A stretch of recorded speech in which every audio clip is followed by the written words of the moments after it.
Le plan astral est une couche d'énergie qui fait partie de la conscience de tous les êtres en évolution qui ont dépassé le stage animal de l'évolution.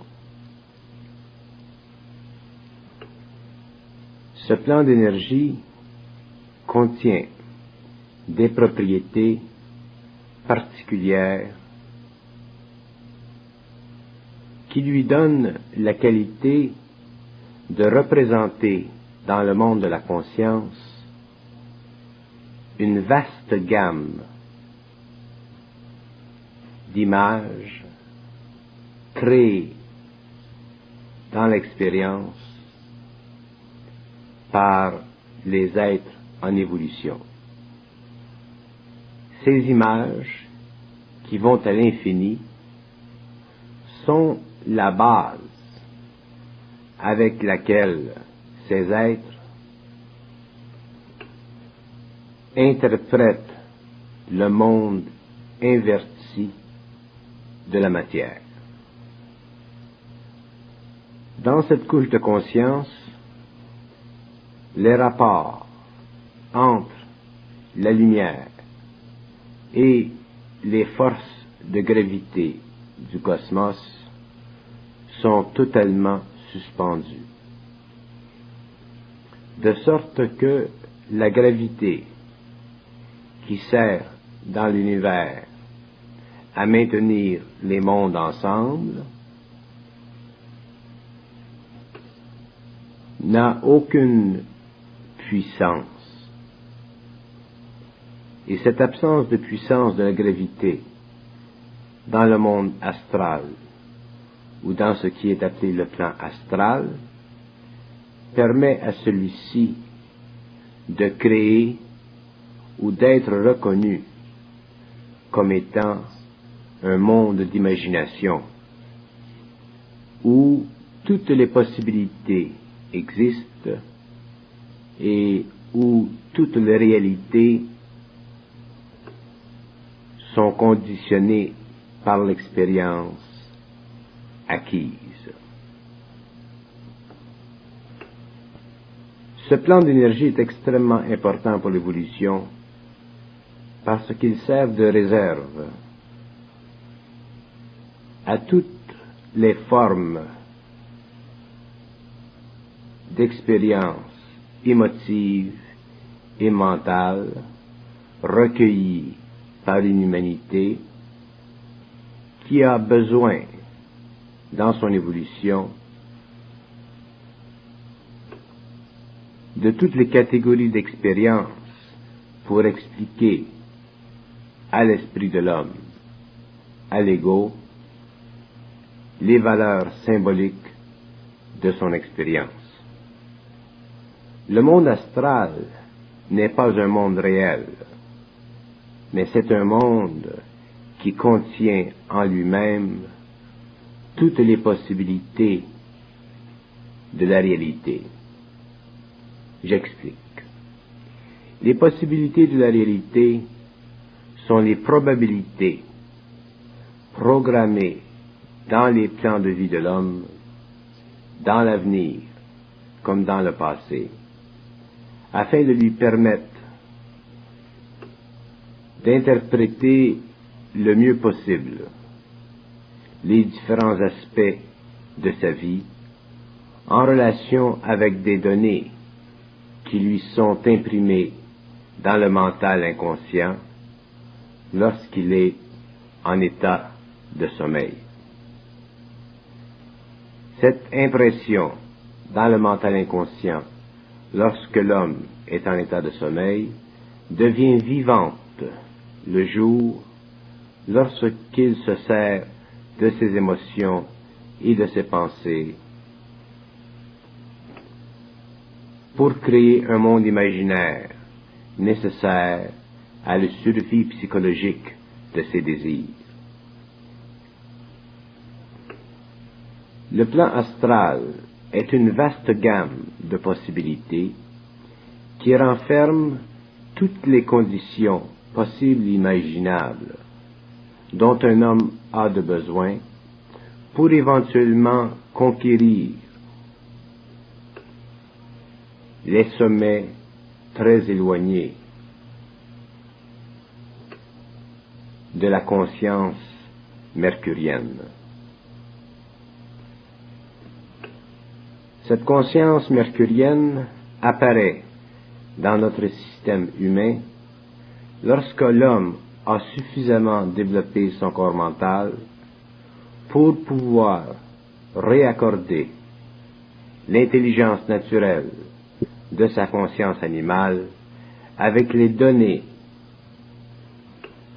d'une évolution supérieure qui lui sont nécessaires pour progresser dans les grandes écoles du cosmos lorsqu'il a fini sa survie sur la terre physique et matérielle. Le plan astral a une fonction précise chez l'homme, c'est de lui donner la nourriture nécessaire pour déterminer dans ses états de sommeil les différentes applications de sa vie quotidienne lorsqu'il sera éveillé. Le plan astral est en général mal conçu de l'homme, parce que l'homme ne le voit que du point de vue humain. Or, le point de vue humain concernant ce plan d'énergie est un point de vue qui est déjà astralisé, c'est-à-dire que le point de vue humain est déjà coloré par le fait que l'homme appartient à l'astral et vit encore au niveau de la conscience astrale,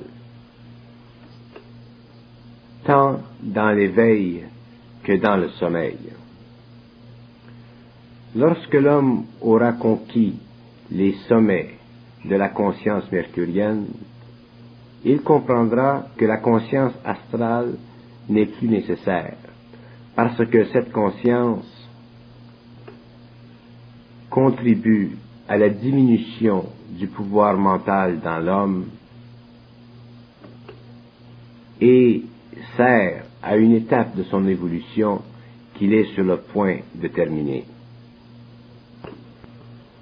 Un des aspects intéressants de la conscience astrale chez l'homme, c'est que cette conscience peut servir à la fois les êtres des régions sombres comme aux êtres des régions de la lumière. Cette dualité de l'astral est à la base des nombreux problèmes psychologiques et philosophiques que vit l'homme. Et ce n'est que par la destruction de cette dualité que l'homme pourra enfin comprendre l'infinité de la pensée universelle et cesser une fois pour toutes de rechercher une infinité quelconque à l'intérieur de ses expériences spirituelles. L'astral pour l'homme, surtout l'homme qui vient, est un monde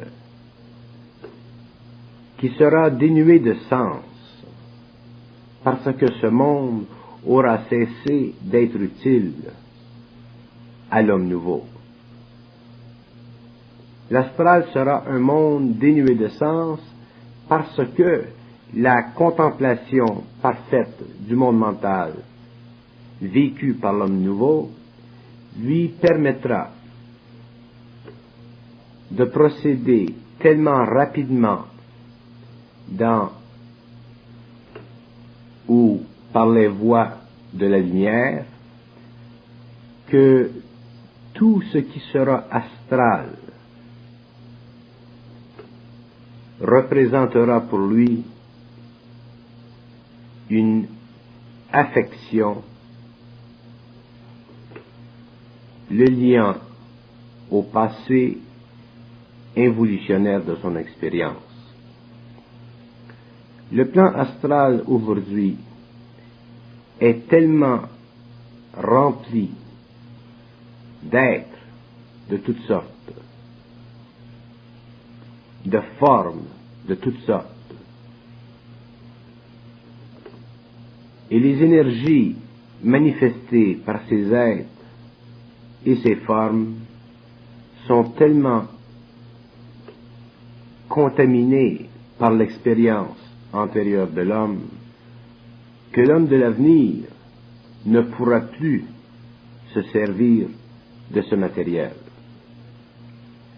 Ce matériel sera recyclé et toute propriété qu'il possède aujourd'hui sera réinventée, c'est-à-dire que des formes nouvelles seront créées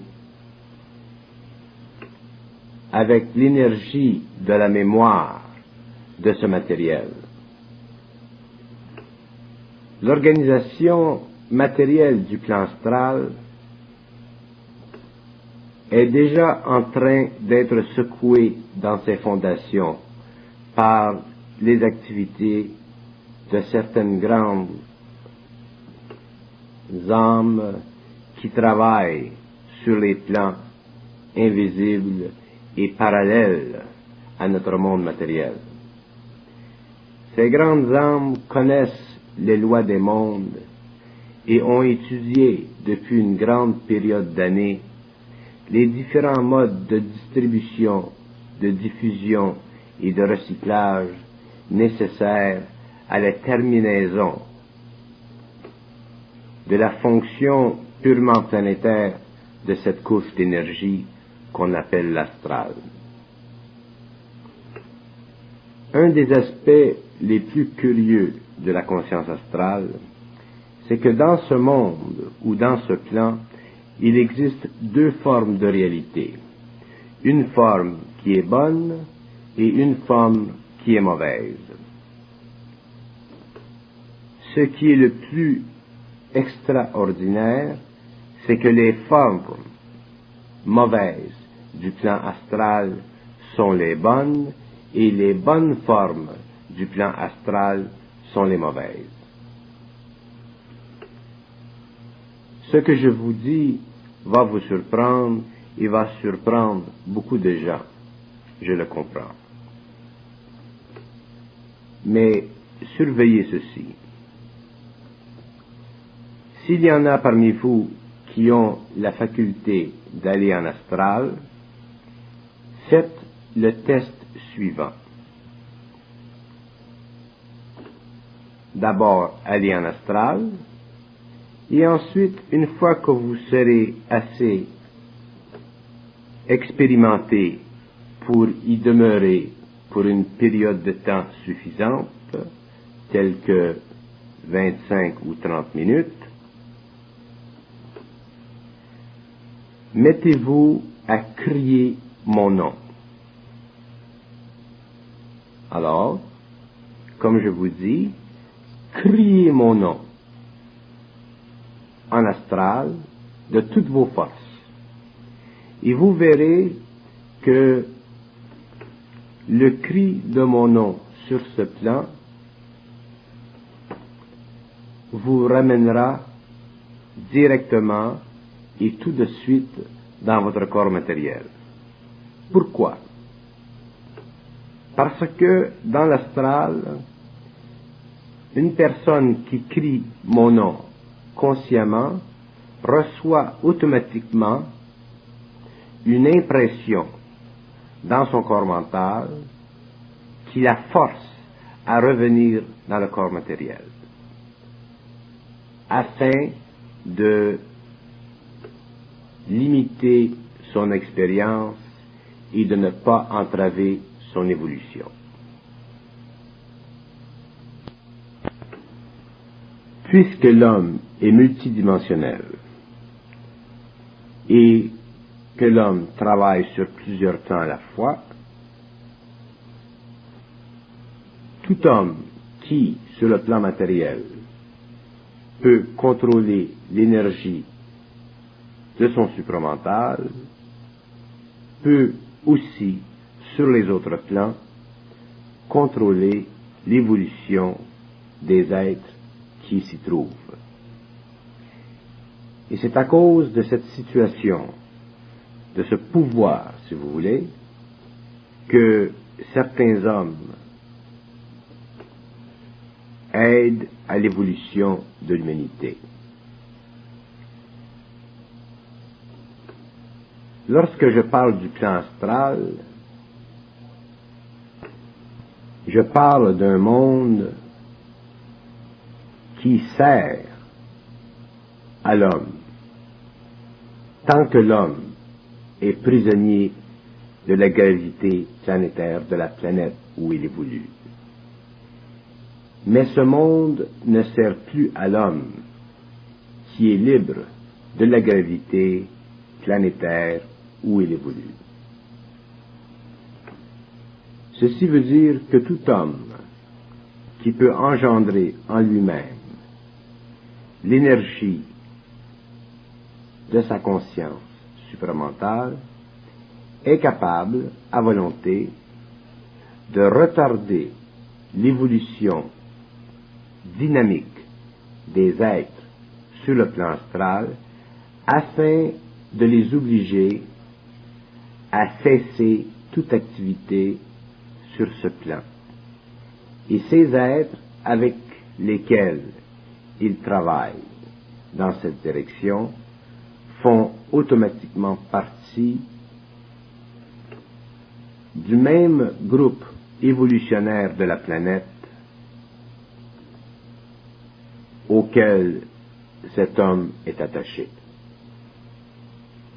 C'est très important de comprendre les aspects cachés de l'évolution astrale et de ne pas confondre l'expérience astrale dont parlent les gens avec l'expérience dynamique de la conscience astrale dont certaines personnes souffrent inconsciemment. Beaucoup de gens croient que le voyage dans l'astral est un bénéfice pour l'homme. Dans un sens, c'est vrai. Tant que l'homme possède une imagination et tant qu'il se sert encore de son intelligence pour cultiver sur le plan matériel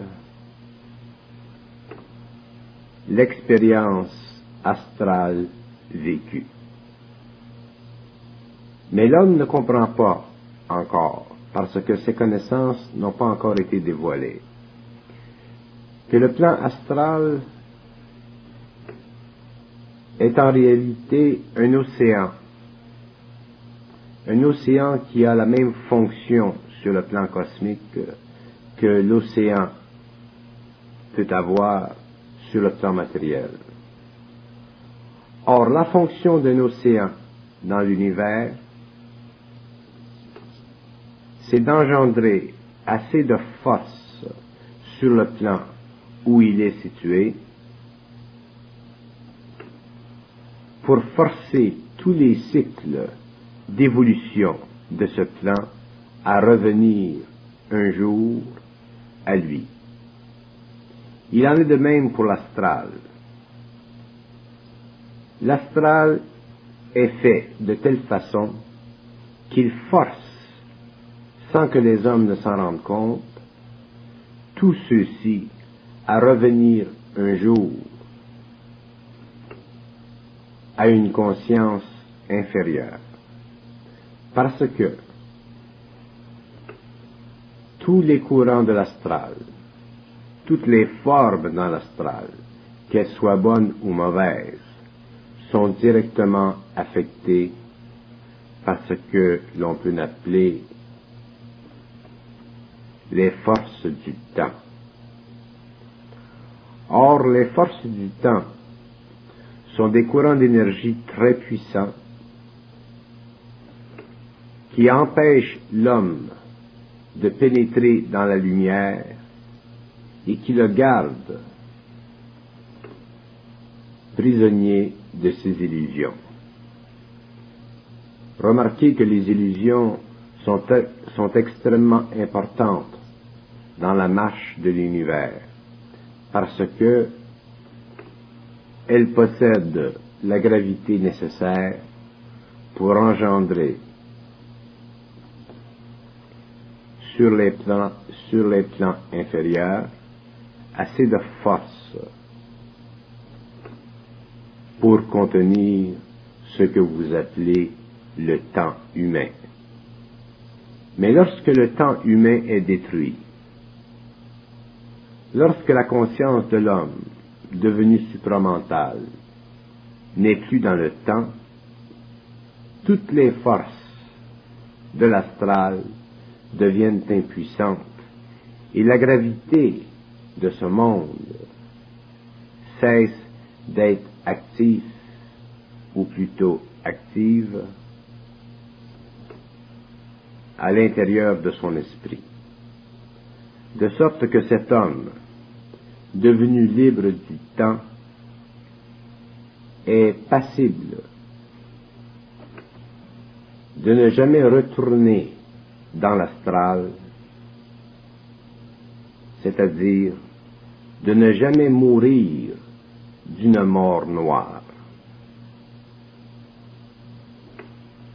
Toute forme d'immortalité dans les mondes en évolution requiert que les hommes soient totalement libérés des courants de l'astral. Et comme les forces que vous appelez les forces du mal œuvrent dans la direction de la domination, le monde de l'astral, pour ses forces, est un monde, ou plutôt un entrepôt, où ils y trouvent toute la matière nécessaire à retarder l'échéance où l'homme entrera dans la lumière, libre du temps psychologique humain et capable de ses propres forces de combattre les courants ou les forces qui évoluent dans le monde de l'astral. C'est évident que l'enjeu pour le monde astral, vu d'un point de vue cosmique, est très vaste et très grand, et de très grande importance pour l'involution ou l'évolution de l'humanité. Comme les hommes pensent et n'ont pas d'appui dans leur mental pour cesser tous les liens avec ce plan d'énergie, ils se servent de ce plan pour faire des expériences dont ils sortent plus ou moins avantagés, selon qu'ils pensent d'une façon ou d'une autre. L'expérience de l'astral pour l'homme a été une phase importante de son évolution, parce qu'elle lui a permis de comprendre certaines choses concernant la nature des autres mondes. Mais les autres mondes ne sont pas nécessairement la réalité. Ces mondes font partie de l'organisation matérielle de toute l'énergie décadente dans l'univers créé depuis le mouvement des intelligences lucifériennes dans les espaces absolus. Ce que l'homme doit comprendre, c'est que l'astral, bien qu'il soit pour lui une source d'expérience de grande valeur, est aussi, par le même fait, une source d'enchaînement qui peut facilement le réduire à être prisonnier du temps. Or, si l'homme doit pénétrer la lumière, si l'homme doit être libre,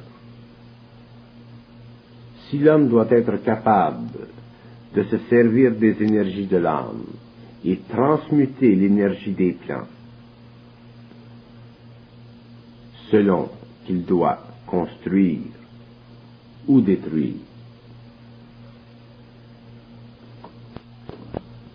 sa compréhension mentale, c'est-à-dire sa compréhension pure de la fonction de ces plans, devient nécessaire. Certains me diront, mais oui, nous sommes allés dans l'astral, nous avons fait le voyage de l'âme, nous avons fait des expériences très importantes, nous avons vu de belles choses. Je suis totalement d'accord. Ce n'est pas là le point. Le point réside dans le fait que le monde de l'astral, le plan astral, la conscience astrale, quelle que soit sa vertu, quelle que soit sa valeur ou son importance dans votre vie personnelle, représente sur le plan cosmique, représente en relation avec les grandes écoles mercuriennes un point dans l'évolution du cosmos où la matière mentale non utilisable devait aboutir.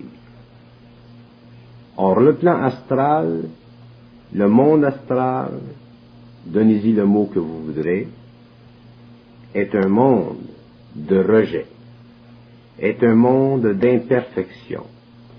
Et même les choses, les expériences les plus parfaites que vous puissiez trouver dans ce monde font partie du rejet, du déchet qui provient du plan mental. C'est une affirmation catégorique que je vous fais. Et ce n'est pas pour ébranler votre confiance dans vos expériences astrales de haute valeur spirituelle que je vous le dis. Je vous cite simplement les faits tels qu'ils sont. Le monde astral, du plus bas au plus haut, représente les déchets du plan mental. Lorsque vous aurez saisi ceci, vous pourrez vous soumettre, encore si vous voulez, à une autre expérience. Revenez sur le plan astral, demeurez-y pour une période assez longue, et contemplez dans ce plan ce qui est pour vous de plus haut en vibration. Et à ce moment-là, demandez à votre esprit de vous faire voir la lumière de l'Est et vous verrez que tout dans l'astral où vous êtes disparaîtra et il ne restera plus devant vous que cette lumière de l'Est. Ceci veut dire deux choses.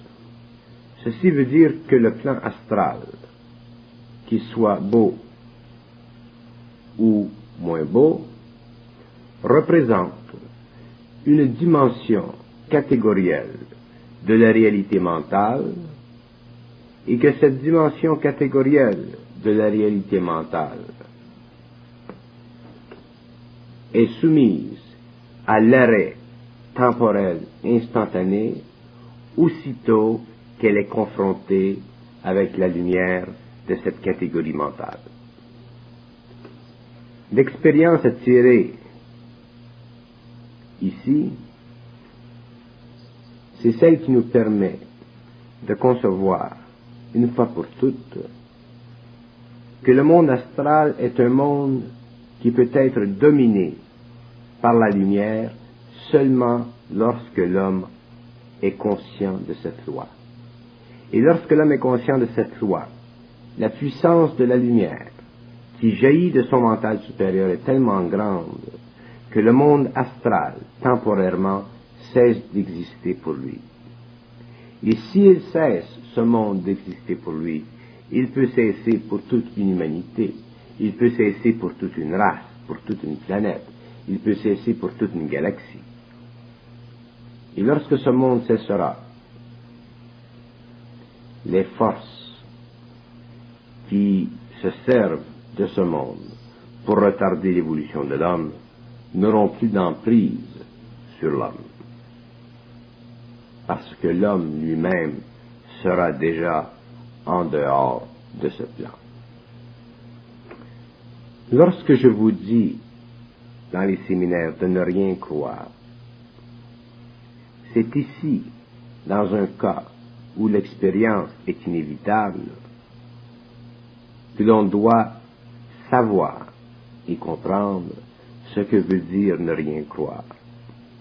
Occultement parlant, ne rien croire veut dire ne jamais être affecté émotivement ni mentalement par aucune forme, quelle que soit la forme. Ce n'est que lorsque vous ne serez plus affecté par aucune forme que vous pourrez, avec la plus grande facilité du monde, vous déplacer dans le monde mental et reconnaître les aspects les plus abusifs de tous les mondes inférieurs sur la conscience de l'homme. Et c'est à ce moment-là que vous comprendrez pourquoi toute initiation qui amène l'homme à confronter sa réalité intérieure avec sa réalité psychologique doit lui imposer l'expérience totale du doute et l'expérience totale de l'isolation psychique. Car ce n'est que dans cette situation, sous cette condition, que l'homme est capable de se débarrasser une fois pour toutes des liens très puissants qui existent entre l'astral et lui. Lorsque vous voyez en astral des âmes qui vont ici et qui vont là, ce que vous voyez, ce n'est que la mémoire de ces âmes. Ce n'est pas les âmes elles-mêmes. Parce que si vous voyez les âmes elles-mêmes, vous seriez automatiquement forcé de pénétrer leurs secrets, car les âmes n'ont aucune barrière entre elles. Elles n'ont aucun secret entre elles.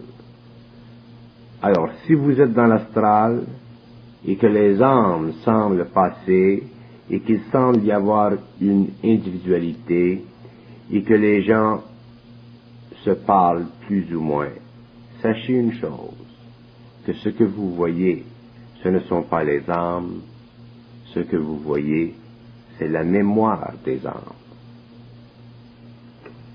Lorsque vous verrez réellement une âme, vous serez dans cette âme et cette âme sera en vous. Vous ferez partie d'elle comme elle fera partie de vous. Il n'y aura aucune division. Et c'est la meilleure façon, c'est la façon la plus sûre de savoir si nous sommes sur un plan ou si nous sommes sur un autre. C'est tellement réel ce que je vous dis que si une âme n'avait pas le pouvoir d'être dans une autre âme et vice-versa, l'amour n'existerait pas dans le monde. Parce que l'amour dans le monde provient du fait que toutes les âmes sont créées de la même essence et partagent le même amour, c'est-à-dire que toutes les âmes partagent le même lien. Or, si elles partagent toutes le même lien, il est évident que si elles se rencontrent, elles doivent être totalement dans une même essence, dans une même mémoire, dans une même compréhension. Mais l'homme n'a pas encore le pouvoir de discerner entre la mémoire de l'âme et l'âme elle-même. Et comme l'homme nouveau aura le pouvoir de se servir des énergies de l'âme et de voir l'âme, il est évident que toute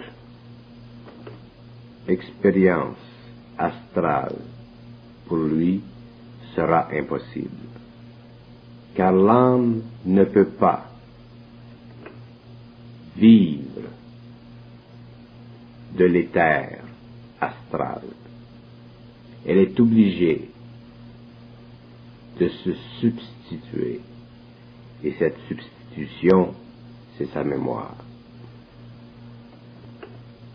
Il se glisse constamment des erreurs dans l'ésotérisme occidental et dans l'ésotérisme oriental, parce que l'ésotérisme sur la planète Terre est une philosophie expérimentale. Et toute philosophie expérimentale provient de l'expérience. Or, l'expérience n'est pas absolue, mais toujours relative, car toute expérience est faite, vécue à l'intérieur d'une forme. Ce n'est que lorsque l'être est dans un état totalement libre de la forme qu'il peut traiter de la relativité des expériences et les projeter contre une version pré-expérientielle, pré-personnelle de la réalité. Tant que l'homme doit apprendre, il est sujet aux lois de l'expérience. Tant qu'il est obligé de se conformer aux formes de cette expérience, sa connaissance en est affligée. C'est pourquoi je dis souvent que la connaissance est une illusion, non pas parce que la connaissance n'est pas bonne, mais parce que la connaissance fait partie du temps, tandis que le savoir est en dehors du temps. Le savoir n'appartient pas à la forme, c'est pourquoi l'homme, avec son intellect, ne peut pas se l'approprier. Autant la connaissance est réductible, autant le savoir est irréductible. Si le savoir veut pénétrer le mystère des mystères, il a la libre volonté de le faire, puisque le savoir est en lui-même le mystère de la connaissance. Non pas dans sa manifestation, mais dans l'origine de sa manifestation. Et c'est à l'origine de la manifestation du savoir que l'on retrouve tous les différents modes d'évolution de la connaissance.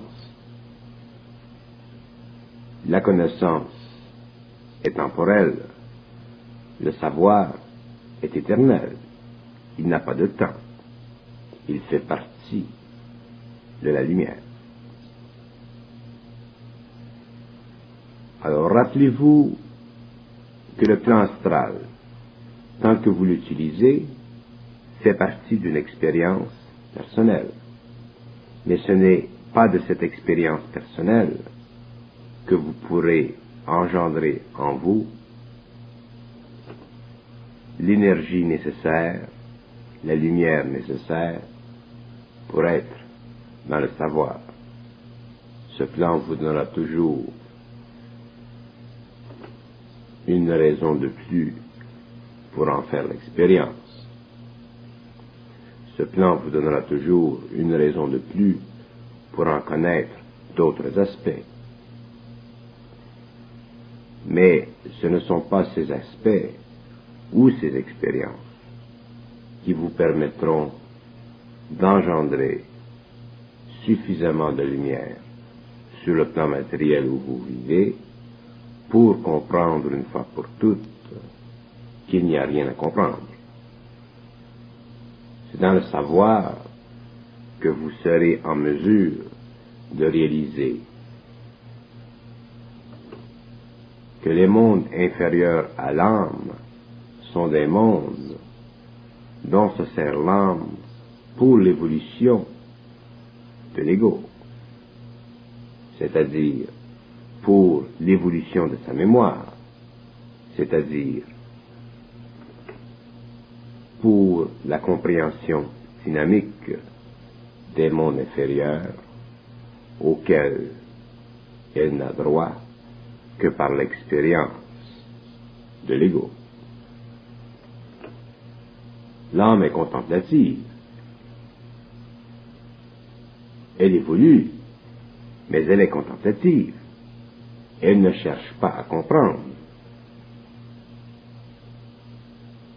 L'ego, par contre, n'est pas contemplatif.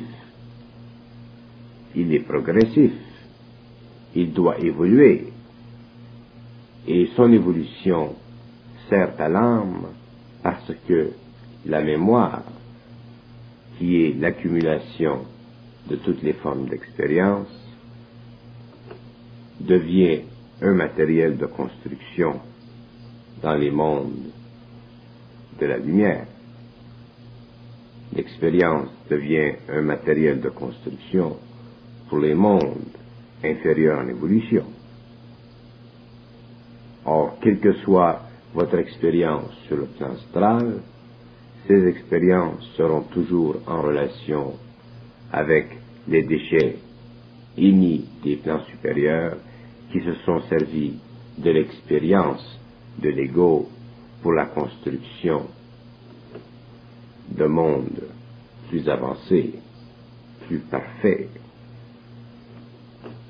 J'ai dédié cette cassette à certains parmi vous qui s'intéressent à l'occultisme et qui s'intéressent à ces expériences dans le plan que vous appelez l'astral, afin de vous donner d'autres points de référence auxquels je reviendrai plus tard au fur et à mesure que je progresse avec vous dans l'explication des mystères. Alors, ce que vous devez savoir concernant l'astral, ce sont ces 3 points. Premièrement, l'astral est un monde ou un plan qui est le dépotoir de toutes les formes provenant du plan mental, de ces formes qui ne servent plus sur le plan mental parce qu'elles sont trop imparfaites. Deuxièmement, l'astral est une version imagée et irréelle du monde de l'âme. Troisièmement, ce plan permet à l'homme d'avoir un accès plus facile au niveau de son imagination et de son intelligence matérielle à des aspects de l'invisible qui lui servent temporairement de refuge dans son mouvement de plus en plus haut et de plus en plus loin dans l'évolution. Alors, si vous allez dans l'astral et que l'on vous donne des plans de travail, sachez une chose, que ces plans de travail font partie aussi de votre expérience astrale. Les plans sont réels et vos activités en relation avec ces plans vous permettent petit à petit de développer certains liens avec des intelligences dans ces plans. Mais les liens que vous développez avec ces intelligences devront un jour cesser, car ces intelligences aussi auront été amenées à dépasser les fonctions de leur devoir pour en arriver à réaliser les attributs plus parfaits de la conscience mercurienne, elle aussi en évolution.